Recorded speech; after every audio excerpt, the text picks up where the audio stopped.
Sin deixar de ser relatos en parte realistas, van algúns pasos máis alá e intentan transcender de alguna maneira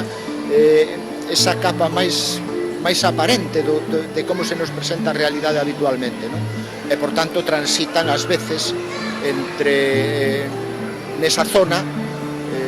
na que podería haber certa fronteira entre o real e o non real, ou entre o real e o imaginario. En principio, o relato pode parecer de máis doado acceso, pero tamén é verdad que é un xénero literario que exixe o mellor en moitos momentos máis compromiso, digamos, do lector, na medida en que está obrigando ao lector a estar integrado nese relato de principio a fin, é dicir, que unha novela podela ir deixando por partes,